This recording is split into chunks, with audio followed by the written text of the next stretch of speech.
Bonjour à toutes et à tous, je suis ravie de vous retrouver pour À la Une. Tout de suite, les titres de ce mercredi 11 décembre.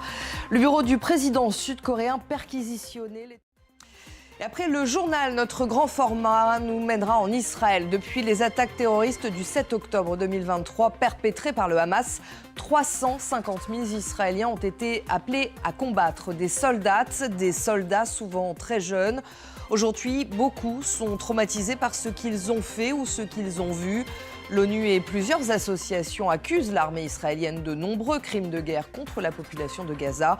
Claire Duhamel et Noga Tarnopolsky ont rencontré des soldats qui ne peuvent plus et qui ne veulent plus retourner à la guerre. Reportage à suivre après le journal. En Corée du Sud, les perquisitions se sont enchaînées ce mercredi. L'unité spéciale d'enquête s'est rendue dans le bureau du président sud-coréen, mais pas seulement. Elle a également perquisitionné l'agence de la police nationale, l'agence de la police métropolitaine de Séoul et le service de sécurité de l'Assemblée nationale. Le président Yoon Suk-yeol se trouve en grande difficulté. En Syrie, à présent, les rebelles du groupe islamiste Hayat Tahrir al-Sham poursuivent leur progression.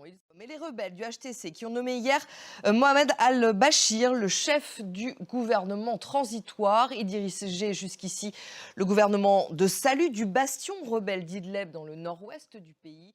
Et de son côté, Benyamin Netanyahou s'est exprimé. Le Premier ministre israélien a affirmé qu'Israël souhaite établir des relations diplomatiques avec le nouveau régime en Syrie. Mais qui sera le nouveau Premier ministre français? Une alliance des LR, les Républicains, en passant par le centre jusqu'à la gauche avec le Parti socialiste, les communistes et les écologistes compris. Est-elle possible pour mettre en place ce pacte de non-censure, appelé aussi pacte de non-agression, et mettre fin à la crise politique française? Hier, Emmanuel Macron a promis de nommer un Premier ministre dans les 48 heures. Les Français attendent, mais comment croire que tous ces partis si différents finiront par s'entendre?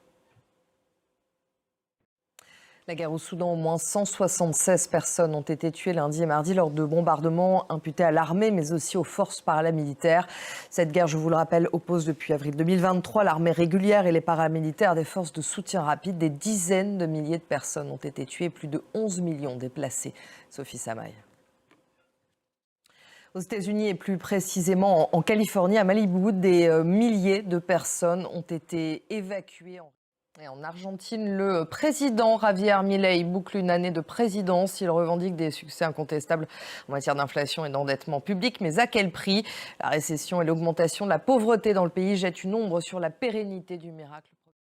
Les trois coprésidents du groupe japonais Nihon Dankyo, tous rescapés des bombardements d'Hiroshima et de Nagasaki, ont reçu ce mardi, hier, le prix Nobel de la paix. L'occasion pour eux de rappeler que la menace nucléaire est toujours d'actualité. Sophie Samaï. Et on fait un point sur les titres qui dominent l'actualité de ce mercredi. Le bureau du président sud-coréen perquisitionné. Et nous prenons la direction d'Israël. Depuis les attaques terroristes du 7 octobre 2023 perpétrées par le Hamas, 350 000 Israéliens ont été appelés à combattre. Des soldats souvent très jeunes. Aujourd'hui, beaucoup sont traumatisés par ce qu'ils ont fait ou ce qu'ils ont vu. Le syndrome de stress post-traumatique est en très nette augmentation dans le pays. L'ONU et plusieurs associations accusent l'armée israélienne de nombreux crimes de guerre contre la population civile de Gaza. Claire Duhamel et Noga Tarnopolsky ont rencontré des soldats.